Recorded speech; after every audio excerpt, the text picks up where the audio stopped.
नमस्कार, मैं रवीश कुमार। 10 लाख से अधिक वोट से जीतने वाले रकीबुल हुसैन की बात करना चाहता हूं। आखिर इस उम्मीदवार में ऐसा क्या है जिसे असम के धुबरी की जनता ने 10,12,476 वोटों से जिताया है। 10 लाख से जीत के दावे तो प्रधानमंत्री मोदी के लिए किए जा रहे थे। वाराणसी के अखबारों में आपको मुख्यमंत्री योगी आदित्यनाथ और तमाम मंत्रियों के बयान मिल जाएंगे कि इस बार मोदी को 10 लाख वोटों से जिताना है, लेकिन प्रधानमंत्री मोदी जीते मात्र 1.5 लाख वोटों से। हम रकीबुल हुसैन के बारे में बात करना चाहते हैं।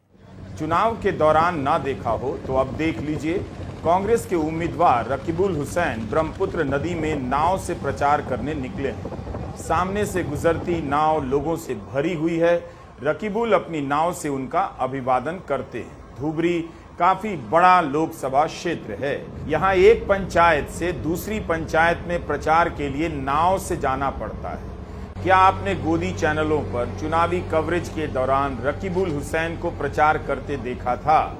हमारे देश में एक से एक नेता हैं, मगर 10 साल से गोदी मीडिया के चैनलों पर केवल मोदी ही दिखाए जाते हैं। नतीजा यह होता है कि आपको या तो पता नहीं चलता या देर से पता चलता है कि कोई रकीबुल हुसैन जैसा है जो 10 लाख वोट से जीतने की क्षमता रखते हैं। इंदौर में बीजेपी के उम्मीदवार शंकर लालवानी को 11,72,000 वोट मिले हैं, मगर यहां से कांग्रेस के उम्मीदवार ने अपनी दावेदारी वापस ले ली थी। इंदौर में 2 लाख से अधिक नोटा पड़ा है। आमने सामने के चुनाव के हिसाब से देखिए तो रकीबुल हुसैन पहले नंबर पर माने जा सकते हैं। असम के धुबरी से कांग्रेस के रकीबुल हुसैन ने बदरुद्दीन अजमल को 10,12,476 वोटों से हरा दिया। धुबरी में 27 लाख मतदाता हैं। यहां मतदान 92.1% हुआ, जो तीसरे चरण तक देश में सर्वाधिक था। रकीबुल हुसैन को 60% वोट मिले हैं, 14,71,000 से अधिक, और बदरुद्दीन अजमल को 4.5 लाख। इतना फासला रहा। इस सीट पर बीजेपी एजीपी के गठबंधन को तीसरे नंबर का स्थान प्राप्त हुआ है। बदरुद्दीन अजमल की all India United democratic front AIUDF Assam की तीसरी बड़ी पार्टी है। इस बार 3 सीटों पर चुनाव लड़ी, तीनों पर हार गई। अजमल इस धुबरी की सीट से 2009 से लगातार जीतते आ रहे थे। 27 लाख मतदाताओं तक पहुंचना आसान नहीं रहा होगा। आपने कुछ देर पहले नाव से प्रचार करते देखा। यहां रकीबुल हुसैन बाइक से कर रहे हैं। हालांकि इस बार असम में कांग्रेस को 3 सीटें मिली जितनी पिछली बार थी, लेकिन डीलिमिटेशन के बाद इन्हें बरकरार रख पाना कांग्रेस के लिए चुनौती माना जा रहा था। गौरव गोगोई की जोरहाट से जीत विशेष मानी जा रही है, क्योंकि डीलिमिटेशन के चलते उन्होंने अपनी पारंपरिक सीट कालियाबोर खो दी और वे इस बार नई सीट से बीजेपी के सिटिंग सांसद तपन गोगोई के खिलाफ चुनाव लड़ रहे थे। असम के मुख्यमंत्री हिमंता बिस्वा शर्मा ने उनके खिलाफ बेहद आक्रामक प्रचार अभियान भी चलाया। सुप्रीम कोर्ट में डीलिमिटेशन के खिलाफ याचिका दायर है। जिस धुबरी से रकीबुल हुसैन चुनाव लड़ रहे थे वो उनका गृह क्षेत्र नहीं है, घर नहीं है। यहां से 300 किलोमीटर दूर सामागुरी से विधायक रहे हैं। रकीबुल हुसैन ने 2001 से विधायकी का चुनाव लड़ना शुरू किया। पहली बार में ही जीत गए, उसके बाद से कभी नहीं हारे। 5 बार विधायक रह चुके हैं और इस समय असम विधानसभा में कांग्रेस के उपनेता भी हैं। 2016 में जब बीजेपी की लहर चल रही थी तब भी जीत गए। रकीबुल ने अपनी राजनीति की शुरुआत NSUI से की, जब वे नौगांव के जिला अध्यक्ष बने। बाद में असम के अध्यक्ष भी बन गए NSUI के। 2001 में तरुण गोगोई ने विधानसभा का टिकट दिया और रकीबुल जीत गए। एक बार प्रफुल्ल मोहंता को भी हरा दिया। उस समय प्रफुल्ल मोहंता मुख्यमंत्री पद के उम्मीदवार थे। रकीबुल के पिता भी विधायक रह चुके हैं। तरुण गोगोई सरकार में 2002 से 16 तक मंत्री रहे। हिमंता बिस्वा शर्मा के साथ कांग्रेस सरकार में पहली बार मंत्री बनाए गए थे।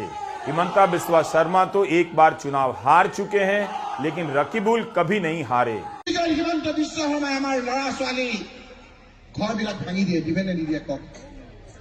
এইজন হিমন্ত বিশ্ব শৰ্মা গিৰে গৈ শুই থকা অৱস্থাত কিয় যে পুলিচ দি লৈ গৈ জেলত লৈ যায় লৈ কওক। এই হিমন্ত বিশ্ব শৰ্মা ল'ৰাবিলাকক লগাই উঠাই লৈ গৈ পেলাই গুলি কৰি এনকাউণ্টাৰ কৰা বুলি কয়। সেইকাৰণে মই আজি আপোনালোকক কৈছো, আপোনালোকে এবাৰ আমাক সুযোগ দিয়ক। যদি ইয়াত CID টিআইডি আহিছে কোনোবা বিজেপি UDFৰ, এই CID সকলক কৈছো, CID ভাইসকল, মই এই মানুহখিনিক অভয় দিছো, এই মানুহখিনিক মই কথা দিছো, আপোনালোকে এইবাৰ কংগ্ৰেছ পাৰ্টি হিচাপে কংগ্ৰেছক আপোনালোকে সংসদ কৰক। 50টা হিমন্ত বিশ্বই আপোনালোকৰ নো মেডাল লগাব নোৱাৰে।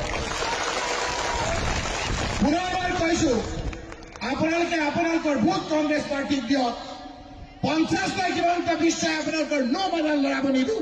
আপোনালোকৰ সন্মুখত থিয় হৈ থাকিম, বেয়াৰ নিচিনা আপোনালোকৰ থিয় হৈ থাকিম। हिमंता बिस्वा शर्मा ने तो यह भी दावा किया था कि गौरव गोगोई चुनाव नहीं जीत पाएंगे, मगर गौरव जीत गए। लेकिन रकीबुल को 10 लाख से अधिक वोट मिला है। असम की राजनीति में क्या कोई नया नेता उभर कर आ रहा है? कई बार यह बात रहस्य की तरह लगती है कि आखिर राजनीति में कोई नेता क्या करता है कि वो मीडिया में भी नहीं आता, लेकिन जनता के बीच उसकी जड़ें गहरी होती हैं। मोदी दौर में यह फॉर्मूला बना दिया गया कि बिना टीवी की राजनीति नहीं कर सकते, लेकिन मुख्यमंत्री पद से हटने के बाद शिवराज सिंह चौहान भी मीडिया से दूर हो गए। खुद को विदिशा में इतना खपा दिया कि 8,21,000 वोटों से जीत गए। अमित शाह की चर्चा है, वे 7,44,000 वोट से जीते, लेकिन उनसे भी ज्यादा वोटों से जीते हैं CR पाटिल। और इन सभी के गुरु नरेंद्र मोदी केवल 1.5 लाख वोट से जीते। गुना से ज्योतिरादित्य सिंधिया 5,40,000 वोट से जीते हैं। लेकिन इन सब में रकीबुल हुसैन की जीत बड़ी है। असम के दूर दराज इलाके से आते हैं, इसलिए मीडिया शायद ही उन तक पहुंचे। साथियों, इस इलेक्शन में एक सिद्धांत लेना है आप लोगों को कि आप लोग ये अत्याचार करने वाला चीफ मिनिस्टर हिमंत बिस्वा शर्मा को आप चाहते हैं या नहीं चाहते हैं। अगर हिमंत बिस्वा शर्मा को चाहते हैं, हमारा खुला बात है, तो आप उनका दोस्त बदौटी राजवंशी को वोट दीजिए। अगर हिमंत बिस्वा शर्मा का शासन का अंत चाहते हैं, तो इस बार आप लोग सिद्धांत लीजिए, कांग्रेस का उम्मीदवार रकीबुल हुसैन हमको वोट दीजिए।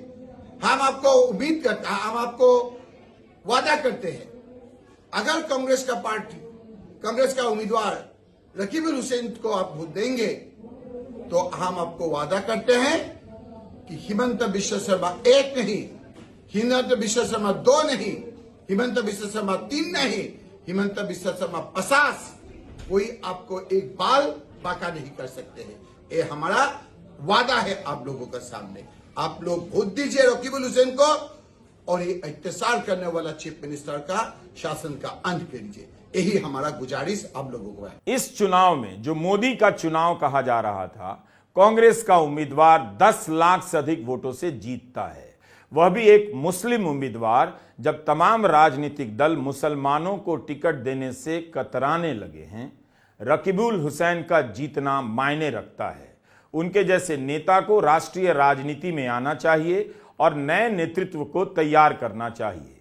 असम की 14 लोकसभा सीटों पर बीजेपी को 9 सीटें मिली हैं। कांग्रेस को धुबरी, जोरहाट और नागांव में ही सीटें मिली। असम में बीजेपी और कांग्रेस के वोट शेयर में खास अंतर नहीं। प्रियंका गांधी ने रकीबुल हुसैन के लिए प्रचार किया था। कितनी बार ये विधायक रहे हैं?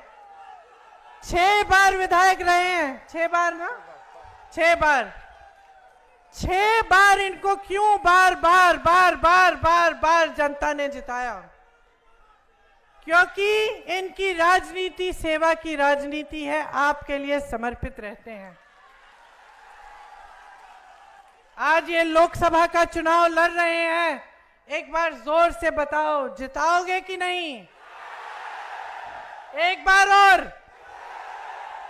यहां से, डुबरी से पूरे देश में संदेश भेजो, पूरे देश में, कि भाजपा और जो भाजपा के साथ छुपी साठगांठ रखने वाली पार्टियां हैं, उनको जनता सबक सिखाएगी और जनता एक ऐसी राजनीति इस देश में वापस लाएगी जो सेवा की राजनीति है, जो सच्चाई की राजनीति है और जो जनता की समस्याओं को हल करने वाली राजनीति है।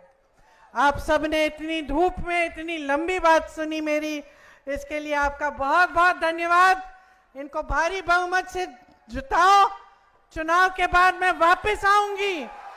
प्रियंका गांधी ने कहा था कि रकीबुल को भारी बहुमत से जिताइए तो वापस धुबरी आऊंगी। उत्तर पूर्व के राज्यों में इस बार कांग्रेस की सीटों की संख्या 4 से बढ़कर 6 हो गई है। इसमें भी सबसे खास कांग्रेस का पिछले 1 साल से ज्यादा समय से जातीय हिंसा से जूझते मणिपुर राज्य की दोनों सीटें जीतना है। कांग्रेस के उम्मीदवार को 10 पार्टियों के गठबंधन का समर्थन प्राप्त था।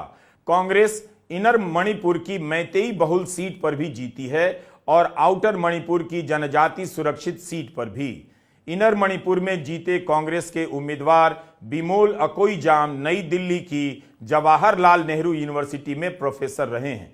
कांग्रेस नेता राहुल गांधी दूसरे विपक्षी दलों के नेताओं के साथ मणिपुर का दौरा करने गए थे। वे वहां हिंसा के शिकार हुए लोगों से मिले और उन्होंने संसद के अपने भाषण में भी उस अनुभव को साझा किया।